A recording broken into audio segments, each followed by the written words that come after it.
This is chapter 2, harnessing your ego. Master your ego or it'll master you. Ego is a double-edged sword. It can be your greatest strength or your greatest downfall, depending on how you harness it. In a world that constantly challenges you, having a strong sense of self isn't a luxury, it's a necessity. You gotta have an ego.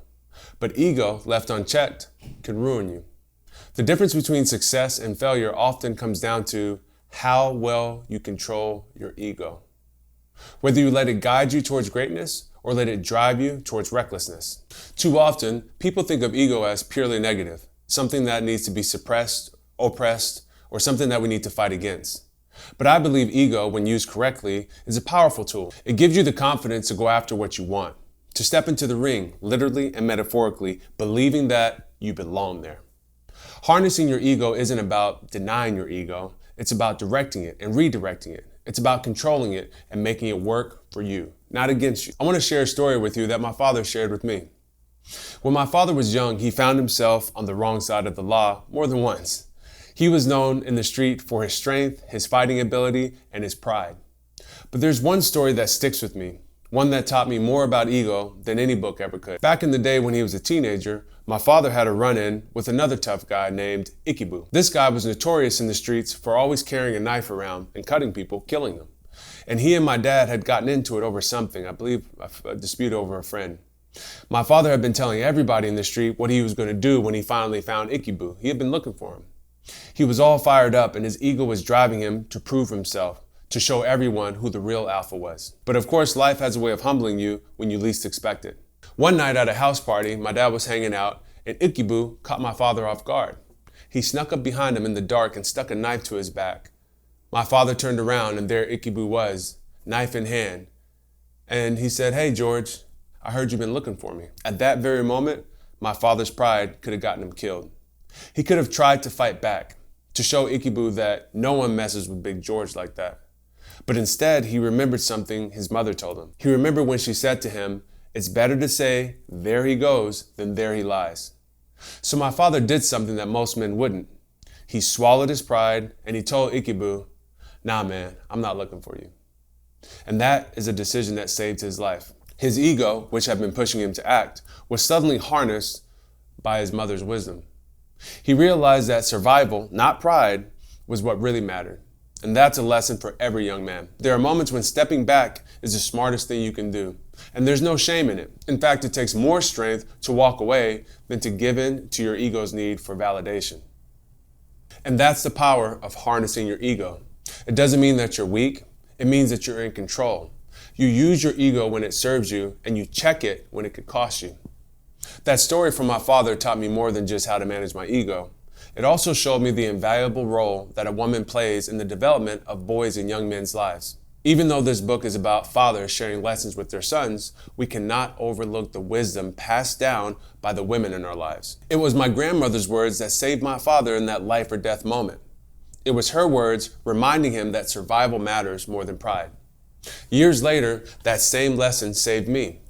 I was driving late at night in Los Angeles, and I had just finished visiting my father. He was at the Four Seasons in Beverly Hills, and I was heading to our home in Malibu. I was a 19-year-old kid. The car was expensive, and after they looked at my license, the officers knew exactly who I was or who he was. My father was a celebrity at the time. He was on TV every day, and they couldn't help but ask where I had been and where I was going. When I told them, I could see the look in their faces, the jealousy, the judgment.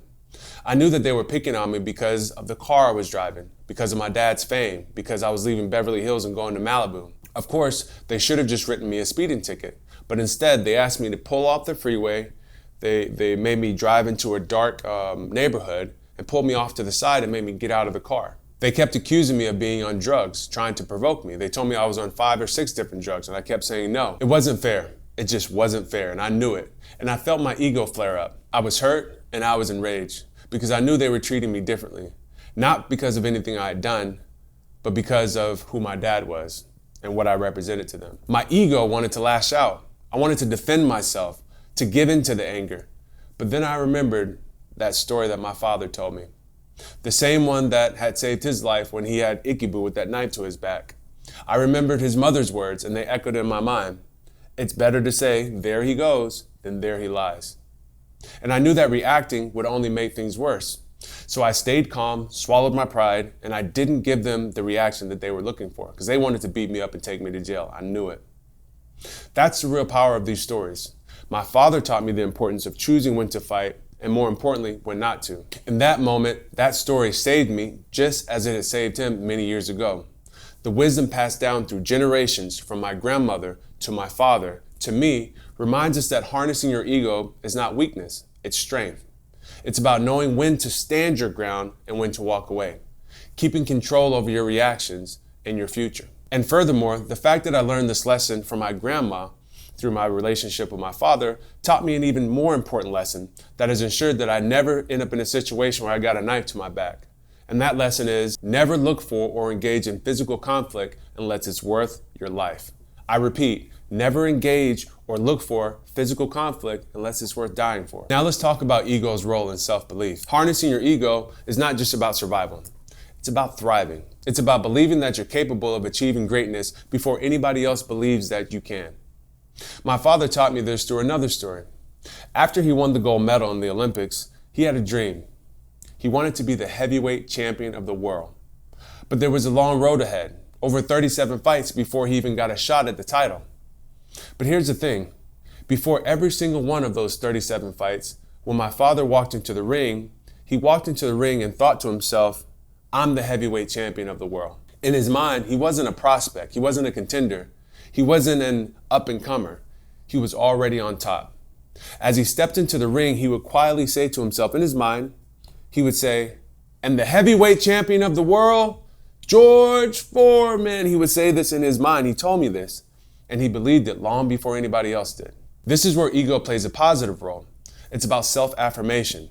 It's about believing in yourself so strongly that you can carry yourself like you've already won, even though you're still fighting your way up.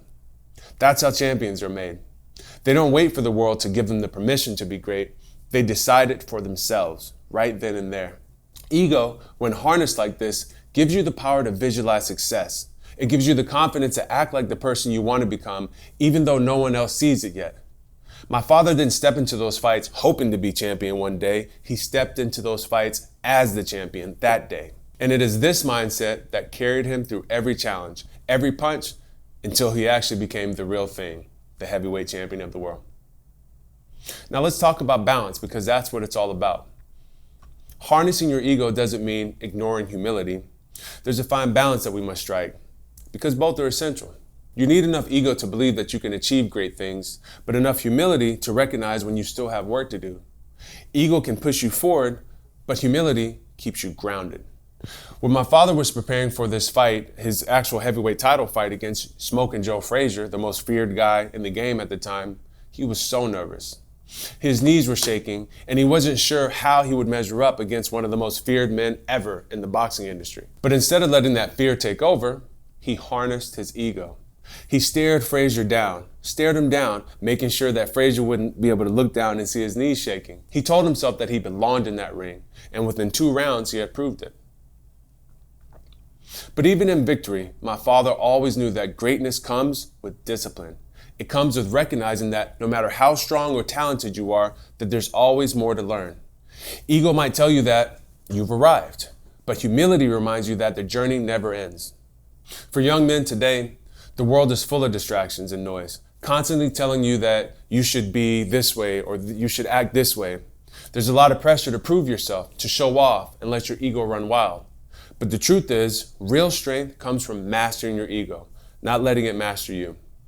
Harnessing your ego is about channeling that inner drive that you're born with, that need to be great, into something positive. It's about believing in yourself when no one else does, but also knowing when to take a step back, when to listen, and when you need to learn. It's about walking into every challenge like you are the champion, saying it to yourself over and over and over, while understanding that the journey isn't over until you've earned it. In life, you're going to face moments where your ego will try to take control. You'll feel the need to prove yourself, to push forward without thinking. But the men who succeed, the men who achieve real greatness, are the ones who know when to let their ego drive them, but also when to pull it back, just like a harness on a horse. My father's stories taught me that ego, when harnessed, is one of the most powerful forces a man can have. It can save your life, It can push you to achieve great things that you never thought were possible, and it can carry you through some of the hardest battles that you did not expect. But it's only powerful when you learn to control it.